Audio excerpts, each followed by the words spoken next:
¿qué tal? Bienvenido, bienvenida, bienvenide. Este es Espacio Diverso, una coproducción entre Justicia TV y el Consejo para Prevenir y Eliminar la Discriminación de la Ciudad de México, el COPRED.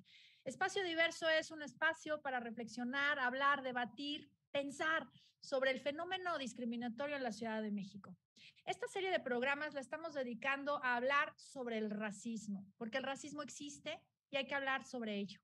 Y justo en esta idea de estar hablando sobre cómo el racismo impacta en el acceso a derechos, cómo el racismo se encuentra arraigado en nuestras instituciones, en nuestras leyes, en nuestra cultura, en nuestra economía, etcétera, pues es que hoy queremos hablar sobre cómo el racismo impacta en el acceso a la educación y en el acceso a las oportunidades.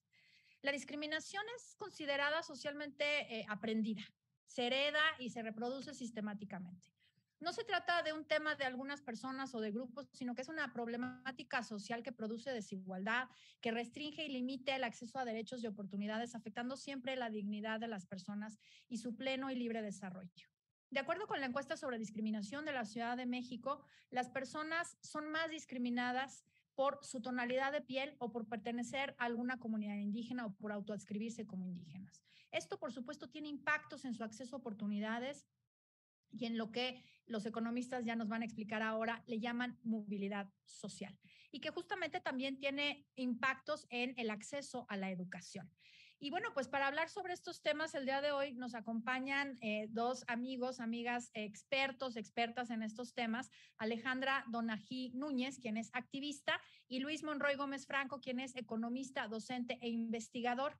Y pues les doy las gracias por acompañarnos en este programa, justo para hablar cómo la tonalidad de piel o la pertenencia étnico-racial afecta precisamente en el acceso a oportunidades. Y por eso me gustaría empezar con Luis, quien ha dedicado gran parte de su investigación justo como docente, economista, investigador, quien además graba el programa ahorita desde Nueva York, justo donde está haciendo su trabajo doctoral. Bueno, Luis, ¿cómo afecta el tema de la tonalidad de piel en el acceso a oportunidades o en la desigualdad más bien? Bueno, muchas gracias por la invitación, Geraldina. Un gusto estar aquí contigo y con Alejandra y con todo tu auditorio.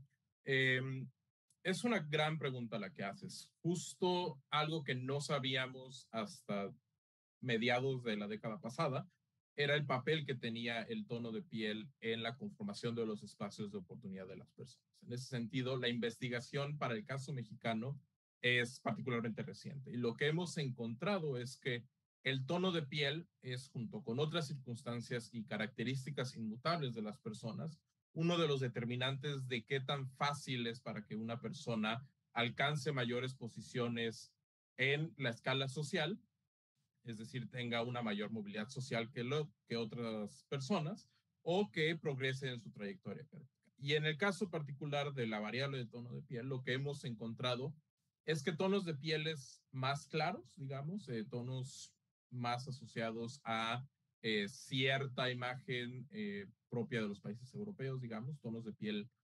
blancos, están asociados con mayores tasas de movilidad social, en el sentido de que alcanzan una mayor posición respecto a la que tenían sus padres en la escala social, comparado con la que alcanzan personas con tonos de piel más oscuros. De igual forma, vemos que existe una, digamos, estratificación por tono de piel en términos de la progresión educativa de las personas, en donde tonos de piel más claros están asociados a mayores niveles de escolaridad en términos de años de educación acumulada. El papel que juega específicamente el tono de piel, una vez que consideramos otras variables como es la región donde vive la persona, la riqueza de origen en términos de los recursos económicos del hogar en donde vivía cuando tenía 14 años, es decir, cuando estaba en la adolescencia, al final de la infancia, lo que vemos es que el tono de piel no es quizás la variable que mayor peso tiene. Esa es los recursos económicos del lugar de origen. Eso es primordialmente lo que determina qué tan lejos llega una persona en la escalera social o qué tantas oportunidades tiene una persona. Sin embargo, nunca deja de ser significativa como una variable determinante de los espacios de oportunidad. Y en particular lo que observamos es que una vez que descontamos el efecto de la riqueza de origen, supongamos que observamos qué sucede entre el 20% de mayores recursos económicos del país, ahí el tono de piel adquiere una mayor importancia. Es decir, es una variable de estratificación que una vez que otras operaron, determina no cómo vamos a valorar el esfuerzo de las personas, en donde el esfuerzo realizado por personas de tez más clara es valorado en mayor o recompensado en mayor medida que el esfuerzo realizado por personas de tez más oscura. Claro, o sea, y esto se refleja en estudios que tú mismo has participado en el Centro Espinosa Iglesias, que ha publicado Oxfam, que ha venido realizando también desde su área de desigualdad, el Colmex, etcétera, y cómo vemos cómo esto impacta, digamos, en términos del acceso a oportunidades en general, pero en el tema educativo, que es el que nos interesa destacar el día de hoy y que en algún otro programa ya Ale justo nos ponía el tema sobre la mesa, ¿no? Y que precisamente queremos recuperar el día de hoy. Y cómo esto, y ahorita vamos a regresar con eso contigo, Luis, porque tú acabas de publicar un trabajo importante sobre el tema educativo, COVID, y que pues adivino, necesariamente está relacionado también con un tema de tonalidad de piel y de recursos económicos que generalmente están asociados su escasez a una tonalidad de piel. Entonces, Ale, ¿cómo impacta en la desigualdad educativa justamente pues el tema del racismo? Gracias, Gera, por la invitación y un gusto estar platicando contigo y con Luis hoy. Pues en nuestro sistema educativo es desigual, ¿no? Mantiene una alta desigualdad de oportunidades y una muy baja capacidad de movilidad social. Y esta desigualdad de oportunidades pues, la tenemos que leer en una matriz de opresiones, en esta relación de sistemas de opresión donde el racismo es de gran relevancia, ¿no? Y lo podemos advertir. Y me regreso un poquito a tratar de explicar qué me refiero con esta alta desigualdad de oportunidades, porque Luis es súper bueno para los temas tan técnicos, pero quizá para socializarlo un poquito más, ¿no? En el sistema educativo, las personas tienen una muy baja posibilidad de aumentar su capacidad de acceder a recursos y oportunidades, ¿no? Incluyendo la posibilidad que tienen de desarrollar sus propias habilidades cognitivas, de aprendizaje socioemocionales, ¿no? Y eso hace muy difícil moverse de un punto de origen a un mejor futuro, ¿no? Tanto dentro de la historia de la persona como de nivel intergeneracional. Es muy difícil avanzar porque el sistema educativo reproduce la desigualdad estructural, ¿no? Entonces, antes de la pandemia el sistema ya era sumamente desigual, con la pandemia aumentó la desigualdad y una de las claves para leer esta desigualdad pues es el racismo. Y podemos entender el racismo de muchas formas, podemos centrarnos en qué es este rechazo o exclusión de una persona por distintos factores, como pueden ser su raza, el color de piel, el origen étnico o su lengua. Y lo que vemos en el sistema educativo, o lo que yo alcanzo a percibir, es que el peso de la lengua que se hable es muy fuerte dentro del sistema y explica la desigualdad, ¿no?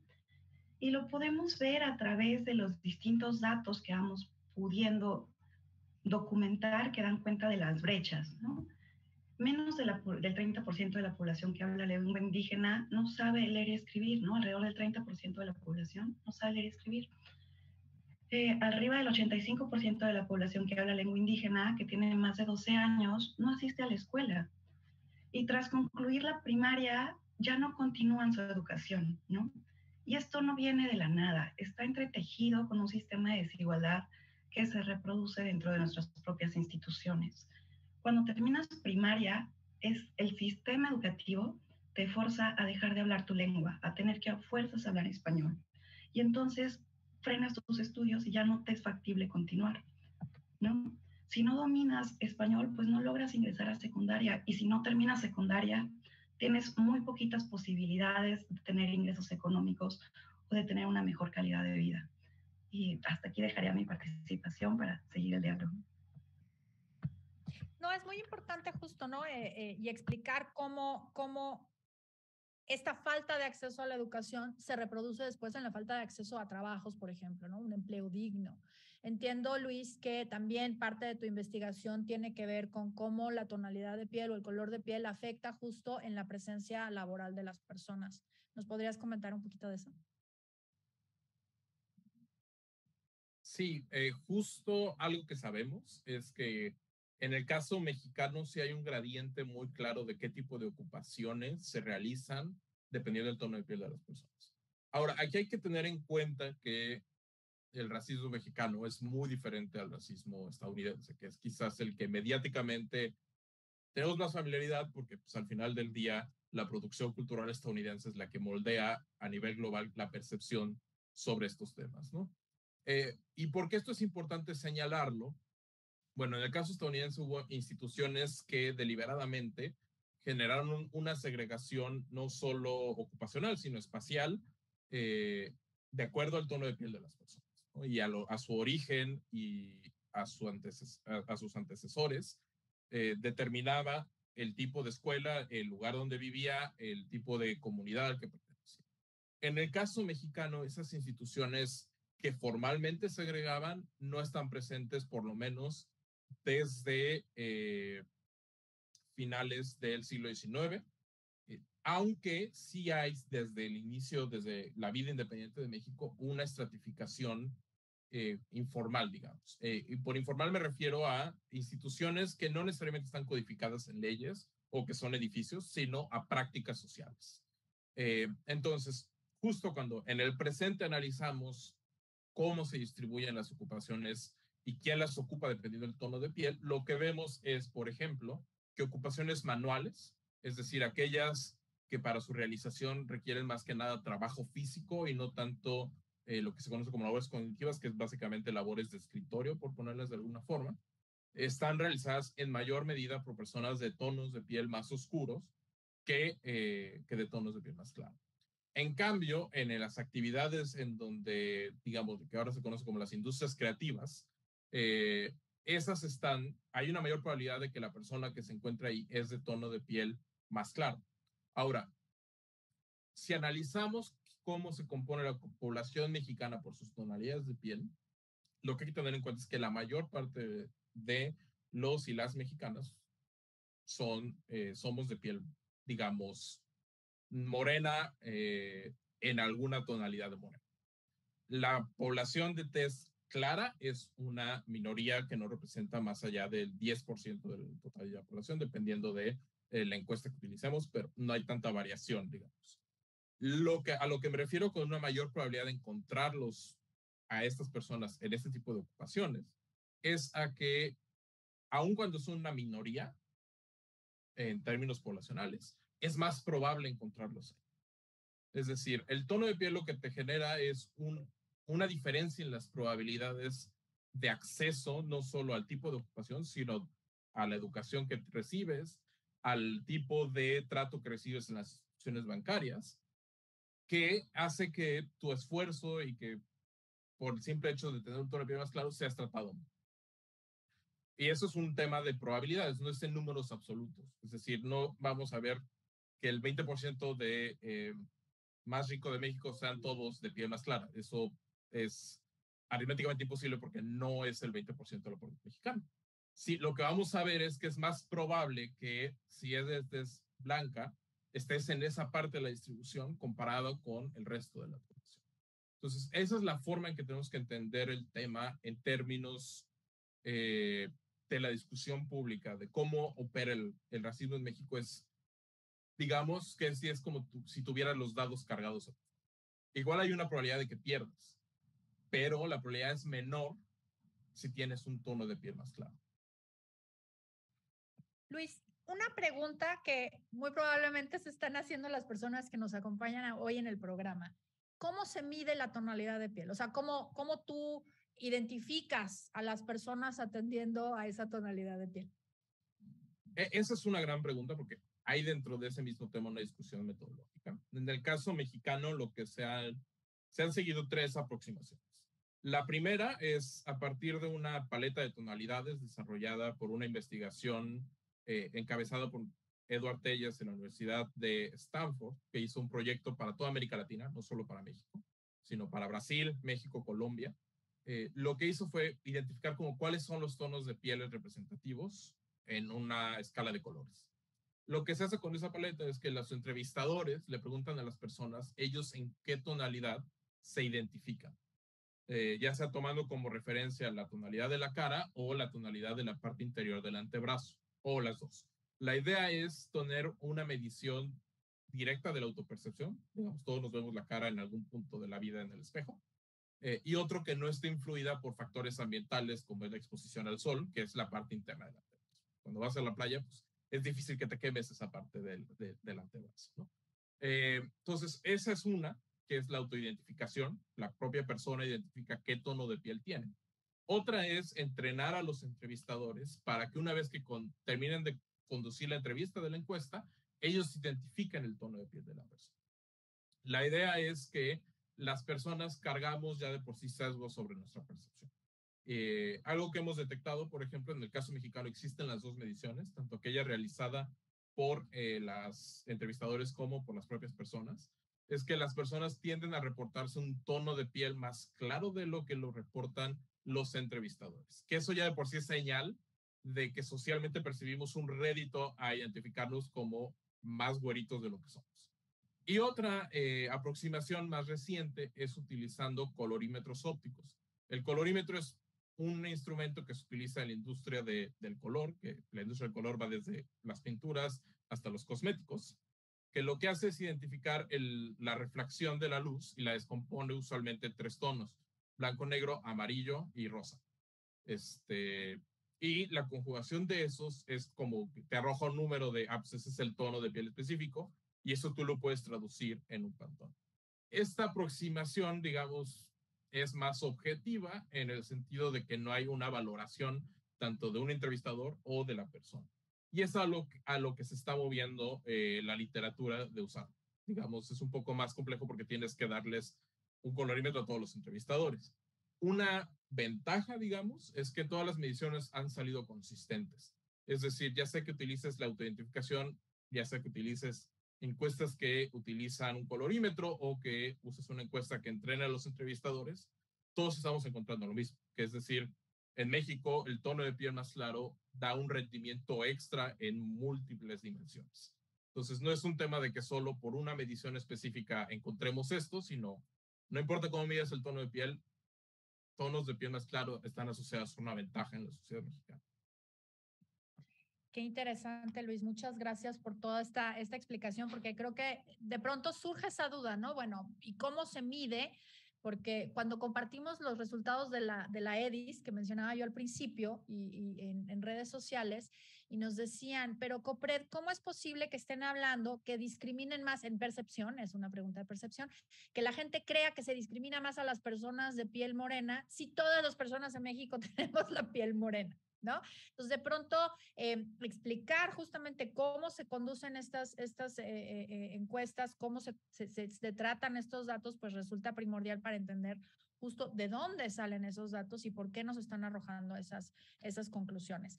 Necesitamos hacer una pausa, pero al regreso me gustaría regresar con Ale sobre el tema del sistema educativo, porque si bien México no tuvimos, como bien decía Luis hace un momento, un tema de segregación racial en las escuelas, sí tenemos un sistema educativo que pues acaba abriendo brechas de desigualdad y que tienen que ver con estos resultados que ya nos presenta Luis con un tema de tonalidad de piel o de marcador racial. Estamos en espacio diverso, estamos hablando sobre educación, movilidad social y racismo. No le cambien, ahorita nos vemos. Pues estamos de vuelta aquí en Espacio Diverso y estamos hablando sobre educación, movilidad social y racismo. Y justo nos quedábamos en el bloque anterior con la participación de Ale pendiente sobre el tema del sistema educativo. Cómo el sistema educativo que hay en México, si bien pues no ha habido una segregación racial como existía en Estados Unidos o en Sudáfrica con el apartheid, genera estas brechas de desigualdad graves que están asociadas también a marcadores raciales. Ale. Muchas gracias, Gera. Yo voy a aprovechar aquí todo lo que tan amablemente nos compartió Luis como para vincularlo. Vamos a vincular, o sea, cómo el racismo está entremezclado con nuestras instituciones para determinar qué educación recibes, ¿no? ¿Qué tipo de educación recibes y cómo se vincula con tu experiencia en el propio sistema educativo, ¿no? Y para mostrar esto quisiera poner de ejemplo uno de los programas que actualmente he estado trabajando para lograr como una mayor inclusión, que es lo que antes se conoció como las escuelas de tiempo completo, que a partir de esta administración se conoce como LEN, que es La Escuela es Nuestra. Es un programa que brindaba a través de distintos componentes la posibilidad de los niños y las niñas de permanecer en la escuela más tiempo y en muchos casos de ser alimentados dentro de la escuela para poder estar todo el día completo. Esto favorecía en términos de género cuestiones como labores de cuidado para que las madres pudieran trabajar, ayudaba a consolidar el tejido social porque implicaba la participación de la comunidad incluso en decidir qué era lo que se requería, reducía el rezago educativo y estaba planeado principalmente para zonas de alta y muy alta marginación, ¿no? Entonces eran estos pequeños esfuerzos para romper con la desigualdad estructural del sistema educativo, ¿no? Que permitían, como una válvula de escape, reducir el rezago de ciertas zonas que lo requerían. Pasó a LEN, este programa de escuelas de tiempo completo se fue desarticulando y pasaron sus componentes a La Escuela es Nuestra. Y desde La Escuela es Nuestra se ha tratado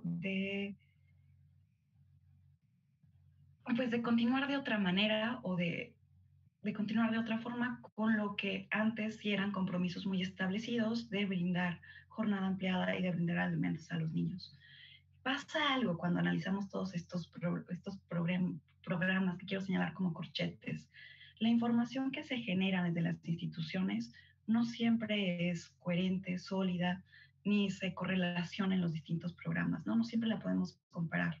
Los registros de las bases de datos de la Escuela es Nuestra y desde LEN usan criterios distintos y entonces no podemos controlar ni comparar toda la información.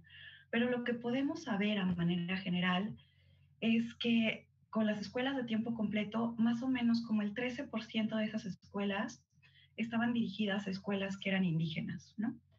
Y, y actualmente sus indicadores cambian y más o menos podemos advertir que ya lo que importa, más bien podemos asegurar que ya lo que importa no son las personas, sino lo que está considerando los criterios de priorización es la infraestructura de las escuelas.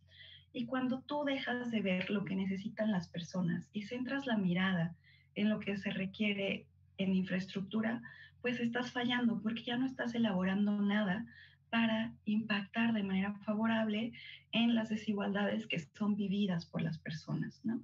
Entonces, a la hora que cambias el foco de ya no pensar directamente en los niños y niñas para decidir qué van a ser los beneficiarios del programa y cómo van a ser considerados para aportar a la desigualdad, pues fallas cruelmente dentro del sistema, ¿no? Y desde LEN esto es solo uno de los problemas. Un segundo problema es, y reitero, esto de la desinformación es un poco de jugar con los cachitos de cifras que tenemos. Ahora lo que podemos conocer es que el 62% de la población indígena que fue atendida en el programa de 2021 está en el más grado alto de marginalidad. Pero ¿qué es lo que pasa? Tienes toda esta población que ya identificaste dentro del programa, pero no le estás atendiendo, te estás volcando en infraestructura y entonces dejas de ver esta experiencia desigual dentro del sistema educativo y la reproduces, ¿no? Entonces, sí, tenemos solo estas dos cifras, que el 62% de la población indígena que fue atendida en LEN en 2021 está en el grado más alto de marginalidad y que del total de la población del más alto grado de marginalidad, el 99% es población indígena. Entonces, identificaste tu población que está en necesidad, que tiene hambre, que está en marginación, que está ya derivada de un sistema de opresiones, de vivir distintas cuestiones, inclusive todas estas vinculadas con racismo, porque la educación tiene una referencia directa con las lenguas indígenas, todas estas son pertenencias a escuelas indígenas, ¿no? Y sin embargo, no te centras en las personas, sino nada más en identificar criterios de infraestructura que no es adecuado. Entonces, cuando dejas de ver de lado las personas y finges que no estás actuando bajo criterios racistas, pues justo el racismo, la discriminación y la marginación aumentan, ¿no? Cada vez que finges, ay, es que no me estoy fijando en las personas, en realidad, en el entretejido de criterios que utilizas para la planeación de política pública, lo estás manejando, o sea, lo que niegas te está llevando, lo estás superando. Y creo que eso es algo de lo más grave que pasa actualmente con el sistema educativo. A pesar de que sabemos que la pandemia aumentó las desigualdades, los programas y las propuestas de política pública que se están planteando están haciendo como si estos criterios de discriminación no estuvieran operando, como si estos efectos discriminatorios no sucedieran, como si no, y aquí está Luis que lo maneja a la perfección, como si no hubiera diferencias en las regiones de nuestro país, como si no hubiera diferencias en la propia experiencia escolar, dependiendo de si hablas una lengua indígena o no. Como les decía, y vinculando un poco con mi participación al inicio, si hablas una lengua indígena, tu experiencia educativa se ve mermada. Tienes muchas más altas posibilidades de no ir a la escuela, de no seguir en la escuela, de no avanzar de niveles, de no aprender, de que tu maestro no te enseña lo que tú requieras o te enseña en otra lengua que no corresponda. Tienes esta estructura sistematizada de no poder seguir a secundaria. Y si tú no avanzas a secundaria y no sigues avanzando en el desarrollo educativo, pues tienes menores posibilidades de desarrollo en la vida, menores oportunidades. Incluso los distintos estudios que ya hay de los rezagos nos marcan un panorama muy, muy grave para el desarrollo de nuestra niñez, ¿no? O de la niñez mexicana en distintas zonas de México, de distintas desigualdades marcados por estos sistemas de opresión, ¿no? Entonces, cada vez que tú, desde la planeación de política pública, desde su operación, no te centras en identificar cuáles son las brechas, cuáles son las opresiones que se están reproduciendo en tu sistema, los vas a reproducir, las vas a aumentar. Entonces, no fijar los criterios adecuados de política pública repercute en unas mayores expresiones y efectos de racismo, de desigualdad, de violencia de género, ¿no? De todos estos que vivimos en la sociedad y que son distintas formas de exclusión, de negación de derechos y que se van sumando y entretejiendo y mermando la propia capacidad de las personas, de estos niños chiquitos, de poder crecer y desarrollarse y de formar parte de una sociedad más inclusiva. Y eso es lo que creo que pasa mucho con el racismo que Luis señaló de manera muy clara. Tenemos esta visión como idealizada de que es el racismo gringo y que en México no sucede.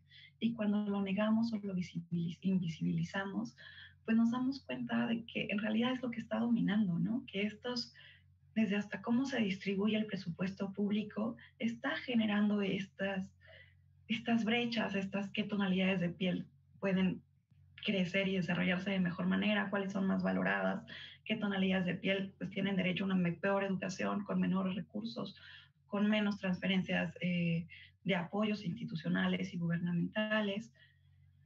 Y estás reproduciendo la desigualdad, ¿no? Y creo que eso es de lo más grave del sistema educativo, que debería servir para romper con toda esa desigualdad estructural, pues en realidad lo está totalmente aumentando y reproduciendo, ¿no? Y lo vemos y tenemos la evidencia y lo podemos subir, pero hace falta también que se implemente, que sea considerado desde la parte de política pública para realmente atender a la dignidad de las personas. Y esa es la base de los derechos, o sea, y por eso se crea todo el andamiaje público, para garantizar derechos. Por eso no puedes centrarte en otra cosa, tienes que ver a las personas y cuáles son sus requerimientos. Y aquí es donde creo que actualmente la SEP está teniendo todavía una gran zona de oportunidad. Necesita centrar la mirada en las personas y en las brechas de desigualdad y de múltiples sesgos que hay en nuestra propia forma de relacionarnos y de construir en sociedad. Creo que aquí lo dije. No, muchas gracias, Ale, porque creo que justo nos redondeas, digamos, por así decirlo, la idea en términos del acceso a la educación y cómo justo, o sea, partiendo de lo que nos planteaba Luis, ¿no? Cómo los tonos de piel blanco están asociados a mayor movilidad social, luego entonces podemos empezar a entender cómo eso que en México nos da por llamar clasismo es el resultado del racismo, digamos, ¿no? Entonces, claro, hay clasismo, sí, sí, sin duda, ¿no? Y eso está asociado justamente al acceso a oportunidades, a la movilidad social y al acceso a derechos, pero que está sustentado en el racismo y que al final del día, pues esto es lo que impacta en el acceso a las oportunidades y que no pude dejar de pensar en una imagen que no me acuerdo de dónde salió, creo que era Pictoline o uno de estos que hacen imágenes como infografías, en donde hablaban del mérito, ¿no? Y ponían la vida de dos niños, ¿no? Y cómo uno, pues tenía todos los privilegios y el otro no. Y entonces al final te decía, pues es que, o sea, no es un tema de echarle ganas, ¿no? O sea, es un tema de a qué oportunidades tienes acceso dependiendo del hogar en el que naces. Entonces, Luis, no sé, yo sé que en tus trabajos has hablado sobre el tema educativo, si quisieras centrarte ahí, pero también me encantaría que nos platicaras un poquito del tema de la meritocracia. ¿Existe? ¿O son los papás? Esa es una gran pregunta. Y creo que los dos se pueden vincular. Como podemos entender la desigualdad de oportunidades, entendida esto como el peso que tienen las características con las que nacemos y de las que no somos responsables. Es decir, uno no escoge la familia en la que nace, uno no escoge el tono de piel con el que nace, uno no escoge el sexo con el que nace, uno no escoge eh, infinidad de cosas, ¿no? No, ni siquiera el país, el lugar, la nacionalidad, nada de eso. Pero todo eso nos va a configurar un espacio en el que nos desarrollamos. Y ese espacio en donde nos desarrollamos va a abrir ciertas opciones y ciertas trayectorias de vida de forma más fácil que otras. Es decir, todos podemos pensar que pues, un niño que nace en México, dos niños que nacen en México, un niño y una niña de diferentes tonos de piel, en teoría tendrían las mismas posibilidades de desarrollarse, ¿no? Nuestra Constitución establece que no deben de haber ninguna diferencia en el acceso a derechos que ellos tienen. Pero, dependiendo justo del sexo con el que nacieron, del tono de piel con el que nacieron, su esfuerzo socialmente es valorado de forma distinta. ¿En qué sentido? En que es posible que, sí, la mujer alcance los mismos logros que el hombre, pero le costó el doble en términos de esfuerzo. Y eso es justo una de las consecuencias de la desigualdad de oportunidades, que a esfuerzos desiguales les correspondan premios iguales. Cuando lo que nos dice el ideal meritocrático es que, no, al revés, ¿no? O sea, quien se esfuerza más debería ser el mejor recompensado. Y en ese sentido, en México no podemos decir que tenemos una meritocracia. El hecho de que haya personas de orígenes muy precarios llegando a las posiciones más altas no es evidencia de que haya meritocracia, porque cuando les preguntas su trayectoria de vida, lo que te apuntan es a que hicieron un esfuerzo sobrehumano. Y justo eso es porque tuvieron que remontar una serie de obstáculos que, como bien señala Ale, son estructurales, eh, que hicieron que tuvieran que realizar el doble de esfuerzo que otra persona. Cuando en una sociedad donde hay igualdad de oportunidades, para obtener la recompensa debieron haber hecho el mismo esfuerzo. Y esto, cuando lo llevamos al tema educativo y en particular en una situación como la actual con el COVID, lo que tenemos es, en una sociedad con desigualdad de oportunidades, si el gobierno no actúa de forma tal que compense esas desigualdades de arranque, lo que estás dejando es a los hogares hacer lo mejor que puedan. Y como hay hogares que tienen más recursos que otros, ellos van a poder hacer mayores inversiones en sus hijos. Es decir, esta idea de que, bueno, es que hay padres que no se ocupan de sus hijos y no están presentes, a mí siempre me ha parecido ofensiva en cierta medida. Yo soy hijo de madre soltera y ahí me tocó que mi mamá trabajara todo el día y no estuviera presente pues, en las tardes porque tenía que trabajar.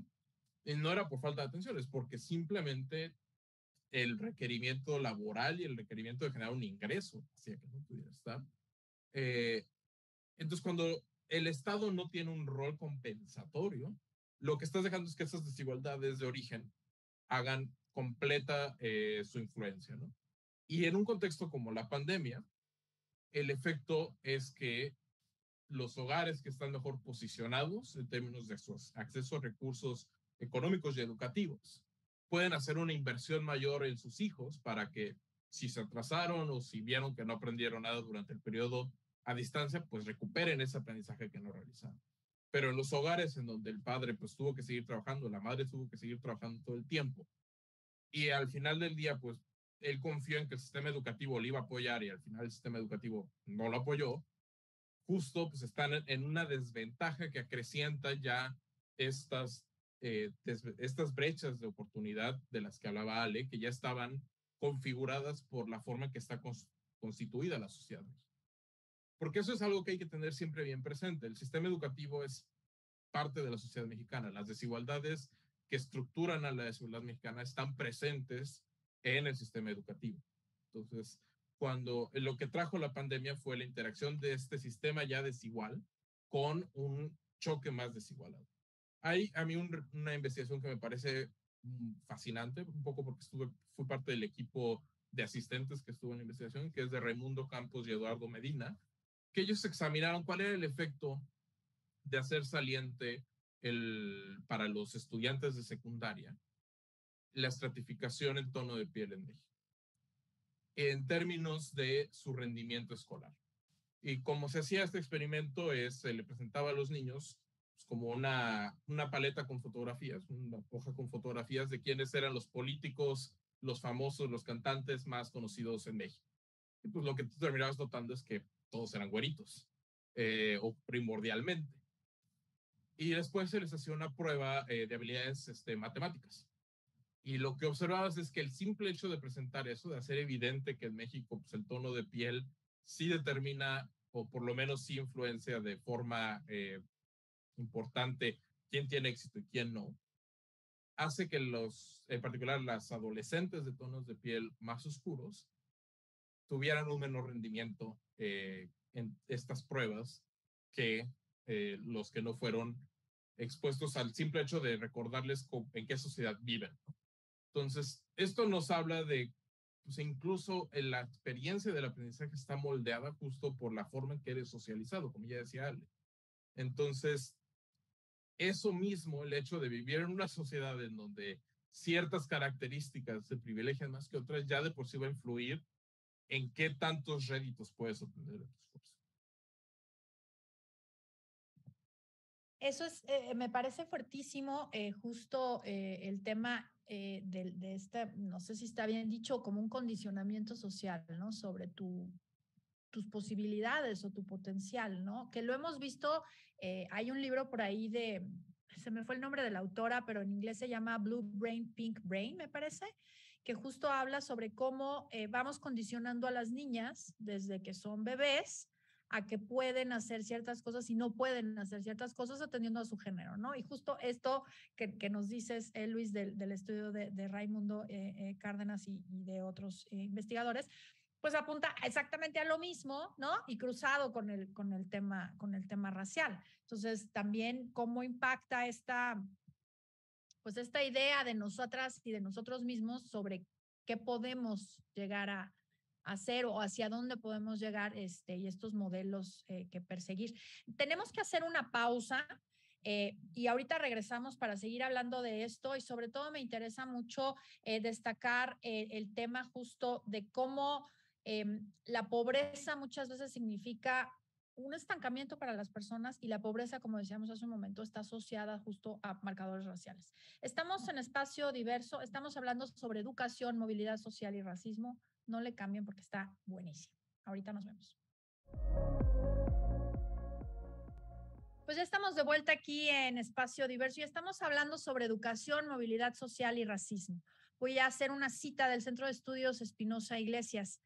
En México existe un estancamiento de la movilidad en aquellos grupos que están en los extremos del espectro socioeconómico, lo que significa que la mitad de las personas que se encuentran en situación de pobreza permanecerán en esa situación por el resto de sus vidas.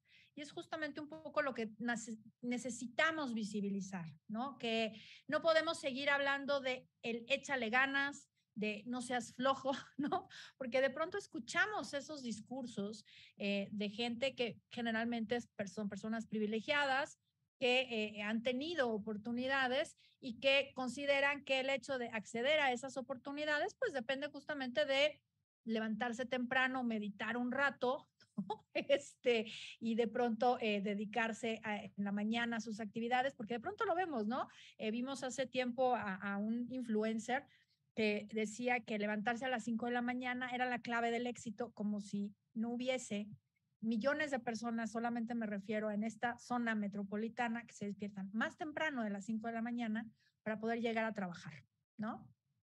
que justamente tiene que ver con estas cuestiones de acceso a la educación, acceso a un trabajo digno, movilidad social, etcétera. Ale, me gustaría regresar contigo, pues ya para este último bloque. ¿Cómo podemos? Yo sé que es la pregunta del millón, ¿no? Digo, y que si no la contestas, pues te deberías de ir a la Secretaría de Educación Pública. No, pero, o sea, un poco como cuáles serían las pistas o cuál sería la ruta que tendríamos que trazar socialmente para mejorar nuestro sistema educativo y cerrar estas brechas de desigualdad que genera. Ay, sí, gracias, Gera. Gracias por la plática. Gracias a Luis también por todo lo que nos comparte. Y voy a tratar de agarrarme de este último que él compartió, de cómo vincular la meritocracia con el rol del Estado y esta reproducción de racismo dentro de nuestro sistema educativo. Y lo quiero hacer con un ejemplo concreto. Les platicaba un poco de LEN y cómo este programa decidió que ya esa población identificada pues no reciba recursos. De las 5 escuelas que estaban en la más alta marginación identificadas por la SEP para 2021, bajo este programa, las primeras 4 son preescolares. De esas preescolares, los 2 son preescolares específicamente indígenas. Todas se ubican en San Quintín, Ensenada, ¿no? Entonces estás hablando que ya identificaste población alta marginación, que ya identificaste que pertenece a población indígena, y a la que decides, desde las reglas de operación del EM para este año 2022, que ya no van a recibir recursos.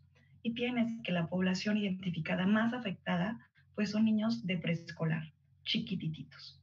Y a esos niños decides que ya no van a poder seguir en el programa el siguiente año y que además el programa pues ya no les va a dar escuela ni les va a dar alimentación. Lo que estás haciendo en el impacto de la vida de estos niños tiene efectos en su vida diaria, en el presente, pero también se sostienen a futuro, en las posibilidades que tienen de construir una vida mejor, ¿no? Y si pensamos en una de estas niñas chiquitas de preescolar, en Ensenada, en San Quintín, en una comunidad que habla lengua indígena, que se dedica a cuestiones de agricultura, y el Estado no llega para compensar la desigualdad en la que ya se encuentra, sino que al revés la reproduce y la fortalece, pues estamos verdaderamente afectando de maneras impensables la vida de millones de niños en la misma situación, ¿no? Y es donde la meritocracia se cae. O sea, no es posible que esa niña que vive en un pueblito, que es jornalero, que no tiene la familia para subsanar justo toda la desigualdad estructural a la que ya se enfrenta, sea empujada contra el margen por decisiones de política pública, ¿no? Entonces, no es que la SEP no tenga los datos, esto viene de datos de la propia SEP. ¿Qué es lo que está pasando? Que los criterios con los que construimos la política pública y lo operamos no están atendiendo a la igualdad, no están atendiendo a la no discriminación. Entonces pasa por este reconocimiento de que vivimos en una sociedad que discrimina, y hasta que no reconozcamos que lo estamos haciendo, no lo podemos frenar, ¿no? Entonces, actualmente la política pública que está ejerciendo la SEP está discriminando, le está quitando a esa niña que vive en San Quintín, que va en preescolar, las posibilidades de movilidad social para su vida, le está disminuyendo las posibilidades de aprender, está tergiversando su propia experiencia educativa, le está rompiendo cualquier posibilidad de incluso del apoyo mínimo que ella recibía, ¿no? Entonces, mientras podamos comprender como sociedad que somos parte de esta estructura que discrimina y podamos identificar estas situaciones que resultan extremas y alarmantes y exigir a las autoridades que usen criterios no discriminación, pues es un paso para culturalmente ir frenando estos espacios de gran discriminación que existen, ¿no? Esa niña no te puedes hablar de meritocracia cuando sabes que se va a enfrentar a una feminización de la pobreza, que va a vivir condiciones que no podemos ni siquiera imaginar, que va a estar expuesta a violencia machista, que va a estar expuesta a un desarrollo cultural, un desarrollo educativo, que el mismo Estado hace que sea violento para su experiencia de vida, ¿no? Entonces, mientras nosotros culturalmente vayamos absorbiendo, identificando que somos parte de esa estructura que sostiene esa discriminación, ¿no?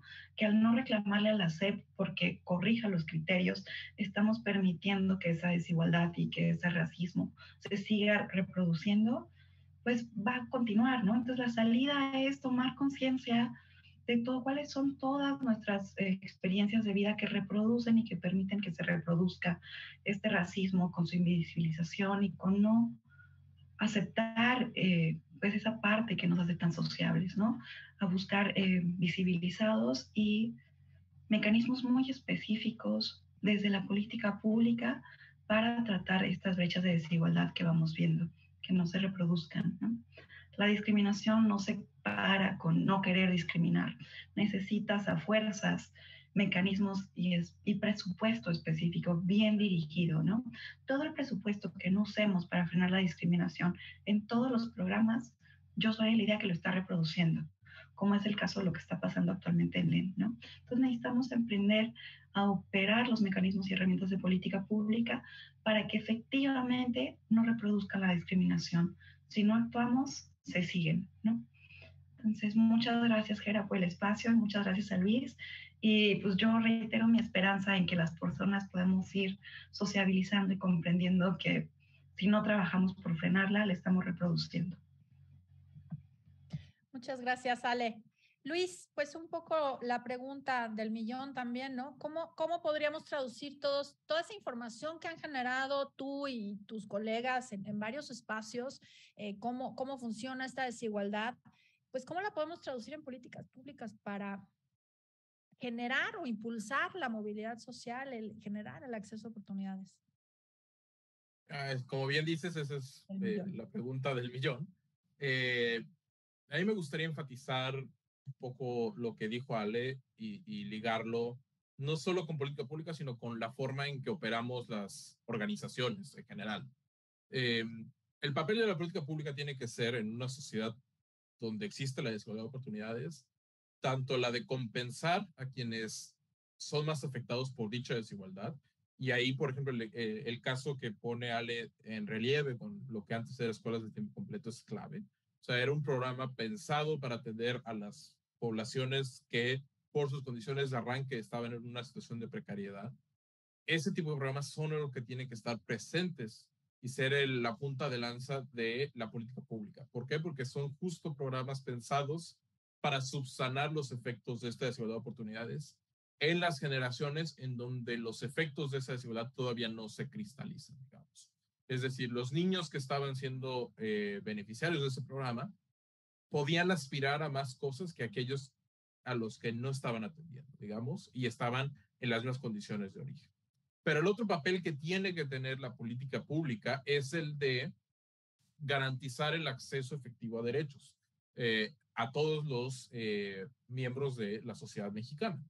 Y en ese sentido es por el desarrollo de sistemas universales con los recursos necesarios para que el acceso de todos sea realmente efectivo, ¿no? O sea, un tema que se puso en la discusión fue en donde se atendían los mexicanos y las mexicanas cuando tenían una enfermedad leve, ¿no?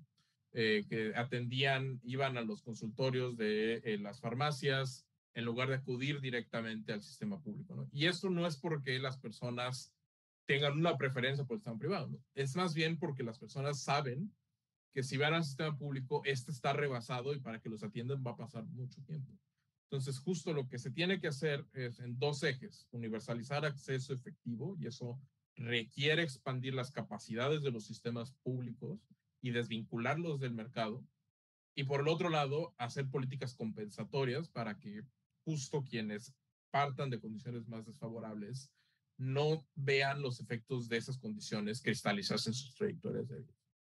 Y por el otro lado, también en términos organizacionales, las empresas y el sector privado y el tercer sector tienen un papel fundamental. O sea, la forma en que ellos organizan su propia estructura, cómo son sus procesos de contratación, qué características buscan, incluso en dónde reclutan personas, es algo que ayuda o no a reproducir la desigualdad. Muchos pueden decir, bueno, pero es que el papel del sector privado no es reducir la desigualdad, es hacer ganancias, ¿no? Que es como la forma más tradicional de concebir el sector privado. Pero es que justo esa concepción incluso tampoco es la más rentable. Están no atendiendo al talento que no se puede desarrollar justo por la falta de oportunidades.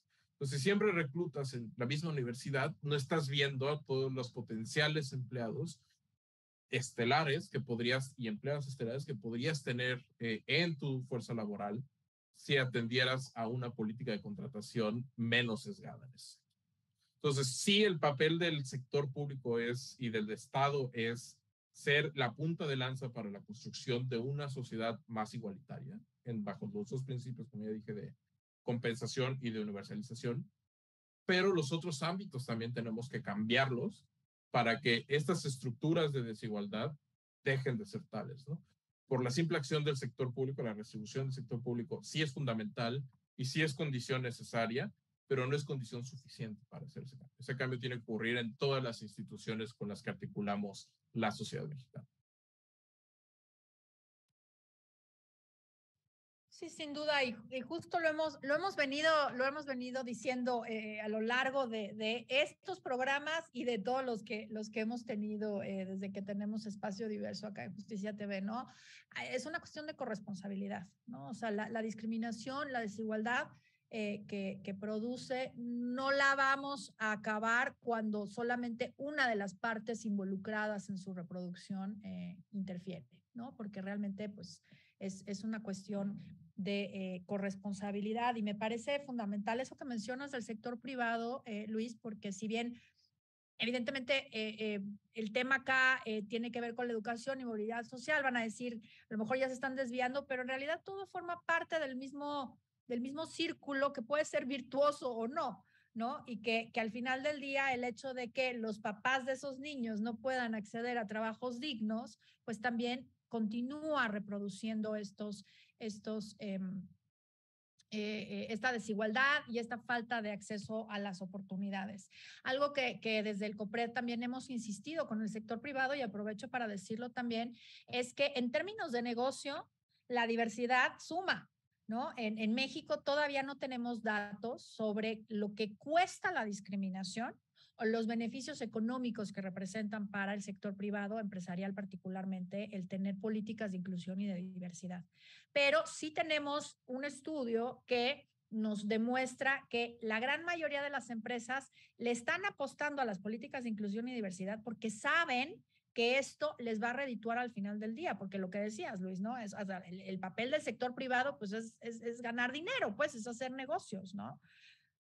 Pero si siguen reproduciendo esta desigualdad, pues al final del día, eso les impacta de manera indirecta, ¿no? En su hacer negocios, por así decirlo, ¿no? Entonces, claro, se trata de una corresponsabilidad social, una corresponsabilidad con el Estado, con las instituciones del Estado en la generación de políticas públicas que además sean coherentes unas con otras, ¿no?